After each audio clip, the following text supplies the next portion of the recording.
Welcome to Houston Sports Talk with your host, Robert Land. Thanks for checking into the best Houston sports podcast, part of the national Bleav Network. And joining me for a postmortem on the Texans season is Garrett Williams, the man behind Houston Stressans on YouTube, X, IG, TikTok, wherever you can find him. And it's great to have you back, Garrett. And I'm ready for you to break the news to us. What did Joe Mixon mean when he said Caserio has something cooked up? I'm ready for the fireworks. You got something for me? What's going on, Robert? I appreciate you having me on again. It's always a pleasure to join your show. You do a great job. And yeah, I mean, I know a lot of people saw that video and assume that Joe Mixon, knows something that we don't, but I honestly think he's just kind of speaking how we are, as fans. I don't think that these players are privy to information that we're not aware of, to be honest. I know there was a lot of speculation. Oh, he was in Cincinnati. It must mean T. Higgins, this and that. I just think he's just talking out of generalities based off of what he did last year and what he's seen him do. So I guess that's not what you want to hear. I don't think it's anything specific, but I do agree with Joe Mixon. I do think that Nick will be cooking something up, and I'm excited to see what happens. Mixon said something else that got my attention, though. He said early in the season, guys might have been too worried about their stats. And I'm just kind of wondering from your perspective, is any idea which players you think he was referring to? Because I got a couple of guys in mind if you don't have anybody. Yeah, I mean, you see those comments and everyone automatically assumes, oh, that's Stefon Diggs wanting targets. And again, I mean, these guys, like when they get interviewed, they just talk. So, and us as fans, we see these clips and we hyper-focus and dissect them and analyze them. Again, I think this may be an instance where we may be over-analyzing as fans. I think he might have just been kind of rambling and talking. I don't know if he really meant that in particular, like if it was a certain player. I think it was just maybe his mindset just overall. I mean, that is a struggle. Like you hear the phrase, there's only one ball. I mean, you hear it in basketball a lot, but I guess football too. I doubt that it was ever like an actual thing where there were players in the locker room demanding more targets and more catches. I would assume it's more of like a subconscious thing. Like you're just trying to get guys involved. I think it's a good problem to have. If it was Stefon Diggs and that was an issue, it actually hurt us because once he was gone, we were terrible. So, I mean, that's how I would counter that argument. Again, a not exciting, salacious answer, but, I don't think it was – I think it's being read into too much. Yeah, Diggs wasn't my guy, and I'm thinking if he's thinking of anybody in particular, maybe Dalton Schultz is one. Not sure if the effort 100% there, especially because there's other guys now that are going to catch the ball. We saw early in the season, obviously with the addition of Diggs, and the other one is Tunsil. And I'm absolutely a believer that his false starts are about not wanting to give up sacks. He'd rather get caught for a penalty than give up a sack so he can point to that when he's negotiating his contracts. And as the season went along, guess what? The false starts went away. You didn't feel like he was trying to cheat the system a little bit. Those are the guys that I thought of when he said that. Yeah, and then on Tunsil too, I mean, maybe it is deliberate to not give up a sack, but I think the overall philosophy or reasoning behind why he does get false starts is you watch all these players at any position, they're all trying to – I mean, every athlete in the NFL is absolutely insane, like elite athletic ability. So you look for any advantage you can get to make you that elite player. And so to me, I just think it's just, him just trying to get every advantage that he can get. Sometimes he kind of overdoes it, and maybe it's an early part of the year thing where you have to kind of recalibrate, fine tune to kind of see how far you can push the envelope. So, I mean, it's no different than Jawan Taylor, the right tackle on the Chiefs, who, I mean, depending on who's officiating that game, you could call him for a false start dang near every play where he's rocking back, leaning. So I think it's just a natural thing. I don't know that it's necessarily him seeing, oh, I might give up a sack this play, so let me false start. I think it's just him trying to get that head start. As far as Schultz goes, I know you mentioned him, but I agree, man. Like, I don't know about like him demanding the ball, but just I think we agree on his season this year. Like, I hate it. I mean, he was a valuable asset last year. I mean, him and Shaq Mason are the two guys on offense that, like, you just have a mystery of, like, what happened. Like, they just completely – it's like they lost their powers, like, out of nowhere. It's like Space Jam where they just took away their athletic ability because both of them looked nothing like themselves. Because of that, those two players, losing their impact and success on the team hurt us the most. But Dalton Schultz in specific, like early in the year, blocking was never great, but the blocking, the effort doesn't look great. And then he's known for being a receiving tight end. And, if you're a receiving tight end, you're not blocking, and then now all of a sudden you stop receiving, it's like it really hurts you. But it just seems like he was like half speed going through the motions, like the effort wasn't there. So I was convinced that he was hurt early on in the year. I just kept waiting for news to come out that he's battling some injury, and it never happened. So, like, that's been a mystery for me. And, we got to figure something out there at tight end. Yeah, I'm going to circle back to that in just a bit. But as we record Thursday, Garrett, what is your gut feeling about Bobby Slowik? Is he definitely back? Any insight on if that's still up in the air? How you feeling? So I don't have any insight besides just my own opinion as a fan, and it may be right or wrong, but my hunch, I kind of develop it by being enamored in all of the Texans content, clips, interviews. So, like, I feel like I get a pretty good job of, like, being able to read context clues and body language. And I mean, I suspect from D'Amico's track record and the way things are, being said, like, I don't think he's gone. You heard CJ Stroud in his presser talk about how he basically endorsed him. And a big reason in favor of that is not having to get another OC. He's talks about how it's a pretty big disadvantage for a quarterback, especially a young quarterback, having to change OCs quite a bit. And then we've seen D'Amico. He seems to be this very loyal guy. It's hard to see him moving on from him. I honestly was very surprised that on Monday when these pressers happened, that the idea of this even happening, of him potentially being fired, was like even put out there. That shocked me. So who knows? I may be wrong. I know he said he would take the week to mull it over. I suspect they keep him. At the very least, Chris Strausser retired. And on that, I don't know if he wasn't actually fired. It was kind of one of those deals where he just says he wants to retire to kind of save face. But at the very least, that's promising, because O-line was the crux of all the struggles on offense. But I suspect we keep him.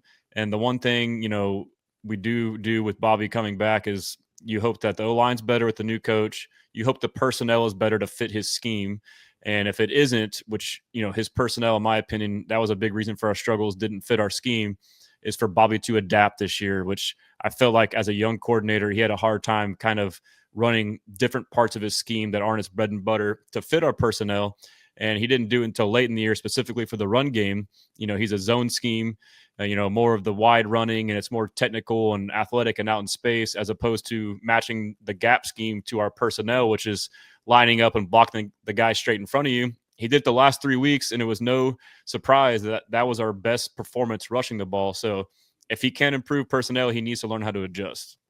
Fans don't want to hear this, but Caserio is pretty much locked in to this roster next year. Texans cap posted, there's only $3 million in cap space, not to mention anybody worth dumping like Schultz and Shaq Mason are dead cap hits and save you pretty much nothing. So how do you get better besides the draft, Garrett?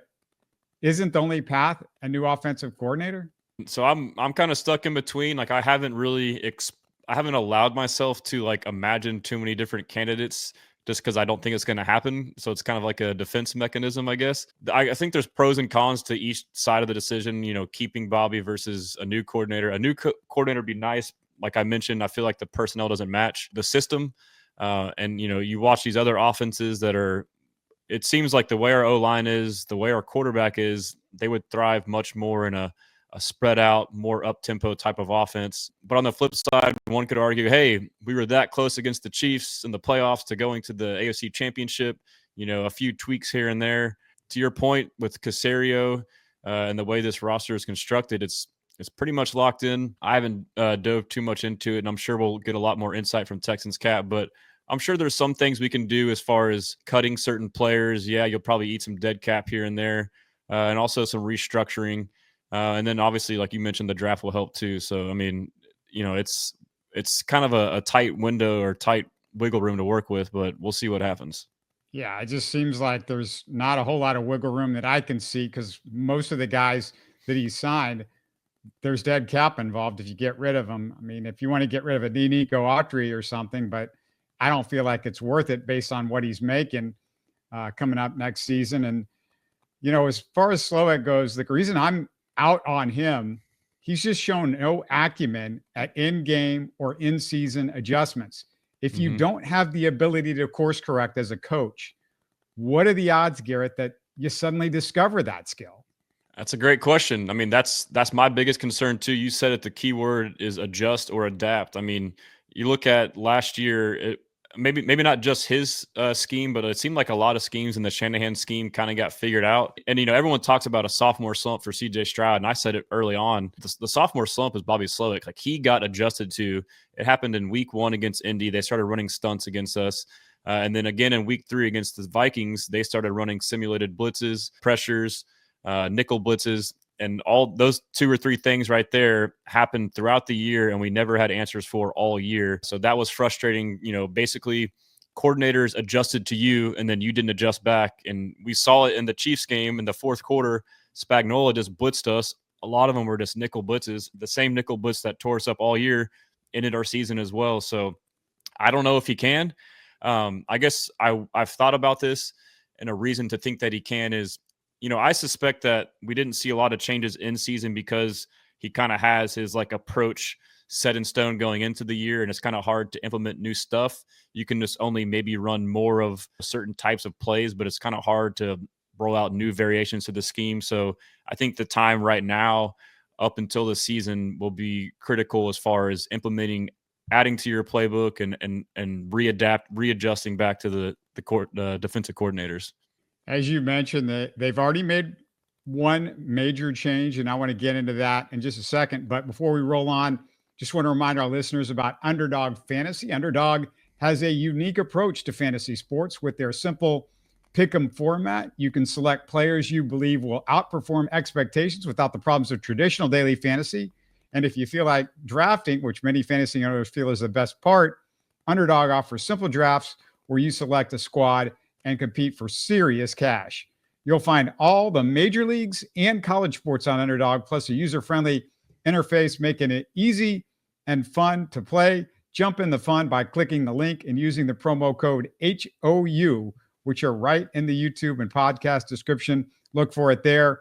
If you do, you get a free pick and up to $1,000 in bonus cash. Not a bad deal. So go check out Underdog and download their really cool app to all your devices. All right, Garrett. Aaron Wilson reporting the Texans are moving on from O-line coach Chris Strausser. There are rumblings he contemplated retirement before the season. Isn't it fitting, Garrett, that an O-line that looked unaggressive and indecisive all season was being coached by an O-line coach who wasn't sure he wanted to coach this year? Yeah, that makes you think, right? It's like, man, did they really think that highly of him to convince him not to retire? I suspected, people question why he was in that position to begin with. It's been pointed out that he's never coached the zone scheme, which, is supposedly a very advanced and intricate and detailed scheme that requires pretty in-depth coaching. So I suspect maybe it's just D'Amico Ryans being a young coach and maybe not having this vast network of coaches to, hire on his staff. And maybe it was just convenience. He was, who knows, but yeah, it makes you think. And then, like I mentioned too, the fact that he didn't know the scheme, it's like, man, you look back and you're like, well, yeah, no duh, the offense struggled. Yeah. And can I beg of the Texans, please don't hire an in-house candidate for the O-line. I seriously doubt they were withholding their best ideas to correct the O-line miscommunications until they took the head O-line job the next season. I don't understand even that philosophy. I agree 100%. So I was on a show last night, and Harley Dugan with the lead was mentioning potential. I haven't dove in, just like I haven't really dove into potential candidates for OC. I haven't really dug into names because, I don't really know who'll be a good O-line coach or not. But anyways, he mentioned a potential hire was an in-house candidate who was the assistant O-line coach. I think it was Popovich is his last name or something like that. But I'm with you. It's like, if you want to keep getting the same results, then yeah, hire within. His hands were already in the mix if he's the assistant O-line coach. Could he be better? Maybe, but it's also, yeah, I would have the same sentiments. I would be concerned if we hired from within. What do you think about leaving Tytus Howard at guard and Blake Fisher at right tackle, or do you want to move Tytus back to right tackle? I thought Blake, didn't look great. He had some moments, but he's a rookie. Tytus, I think, had a really good season at right tackle before they moved him. So I'm fine with him at right tackle and, getting somebody in the draft potentially at guard. I say you keep Tytus at left guard. He was having a great season at right tackle. He made the move to left guard and played great. He was really good at pass pro and maybe not as good at run blocking. But considering the fact that he prepared all offseason to be a right tackle and made a switch in the last quarter of the season to left guard and perform the way he did was pretty incredible. And then to your point about Blake Fisher, I mean, he wasn't great. He was a rookie, but I mean, he's someone you drafted in the second round, so you definitely think highly of him. He definitely has the skill set and the ability. Obviously, like we said, you have to keep in mind he was only a rookie, so all things considered, he was kind of thrown into the fire. You would only expect him to improve in year two. And, Tytus at left guard, a full offseason out left guard, you would expect him to be at least at the level he was last year, if not better. So I think the O-line is kind of shaping up to look better than what it was, midway through the season. I mean, it's not excellent, but, it definitely trended in the right direction. So I personally would keep Tytus at left guard and Fisher at right tackle, and then look at replacing Shaq Mason at right guard. And then, you can kind of question center, whether it's Patterson or Scruggs. So that's kind of where I'm at. Yeah. And to be fair to Blake Fisher, he had the Chiefs twice and the Ravens when they finally let him play. So that's not an easy task going against those two teams. Give me your three positions you draft in the first three rounds. Is it wide receiver, guard, and safety in no particular order, or what do you think? So the third one is probably the hardest to pick, but obviously the no-brainers are interior O-line and wide receiver. As bad as the interior O-line was midway through the year, all of us, automatically thought, okay, draft O-line first round, but I'm not so sure that that's the best option. Obviously, it all depends on, how free agency shakes out. But given our history of drafting guards in the first round, aka Kenyon Green, typically just the way the draft goes in general, interior O linemen, I feel like first round picks, if it's not some surefire guy, top 5, top 10, it's better to wait for the second or third round. And the fact that at wide receiver, we only have Nico Collins, one basically starting receiver under contract, healthy next year. Tank Dell likely to miss most of the year next year. Diggs is a free agent. Depending on how that goes, you definitely need at least one receiver in the draft. I would probably want to go O-line second. And then as far as third, safety, like you mentioned, is definitely a place we need help. You could even draft another receiver or another lineman. Tight end and safety are two very similar positions in the fact that you definitely need to improve, but you're kind of stuck with these veteran guys that we're loyal to that we both just extended, and Jimmy Ward and Dalton Schultz. So if there was a way to draft a supreme talent at tight end or safety and release one of those guys, I would not be mad at that either. Yeah. And if they draft a tight end, can you see a scenario where Schultz is released or traded? Because that means Brevin Jordan, Cade Stover, and the draft pick would make 4 tight ends under contract. And the 3 guys that, with Jordan, a rookie, and Cade Stover are all cheap options. So you think there's any way that Schultz gets released or traded? I would say there's no way we draft a tight end unless that happens. Like you mentioned, Brevin Jordan coming back, who was a very underrated piece, and I think was another big reason why we struggled, him being hurt early in the year. But, if we were to get someone like Tyler Warren in the first round, that would have to be with the plans of, okay, we're going to cut Schultz because, like you said, there's going to be too many tight ends in the tight end room. And, Stover is a young, developing rookie who played pretty well and is improving and versatile. It wouldn't make sense to do anything with him. But, yeah, you just wish you didn't have that contract right now with Schultz. I'm going to say something unpopular about the offensive line. I think you could bring in a really good offensive line coach. I don't think these guys are anywhere as close to awful as you saw this year. I like Tytus. I like Laramie Tunsil when he's not doing his illegal procedure stuff. I think his run blocking was way better the second half, maybe the best that we've seen from Laramie Tunsil. Jared Patterson, if he's your center, I'm good. I think Juice Scruggs with a better coach could do better at center. And, maybe you bring in somebody at left guard or, like you said, leave Tytus Howard at left guard, something like that. But all of a sudden, it's not that bad. And maybe a rookie or something like that. But even Shaq Mason, I'm like, he wasn't terrible. It was the miscommunication stuff really on the interior that was the biggest issue.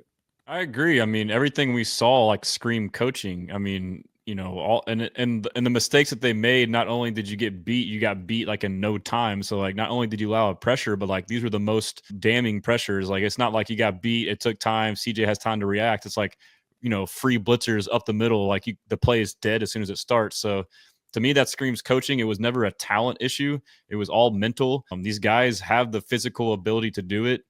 Stunts, they would, block a guy and then turn their head and then a guy would loop around just untouched. That's not because they outmanned you. And you can live with getting outmanned, which did happen from time to time, but not like as much as you think it would have happened with how the O-line performed. So, that may be an unpopular opinion, but I agree. I know it's, been the easy thing to point to, and something we don't talk about enough too when we blame the O-line. It's not just the O-line, it's the pass protection as a whole. It's the tight ends and the running backs. They also really struggled. So I feel like the O-line kind of gets the blame for the running backs and the tight ends also not holding up their end of the bargain. That Chiefs game, 4 of the sacks were on Schultz, but the O-line gets blamed. And so, yes, to your point, I think it's not as bad. It can be fixed with some moves. We have options, as far as players are versatile, we can move them around. Another thing, and obviously we mentioned the new O-line coach coming in, and whoever it is, you would assume it's better.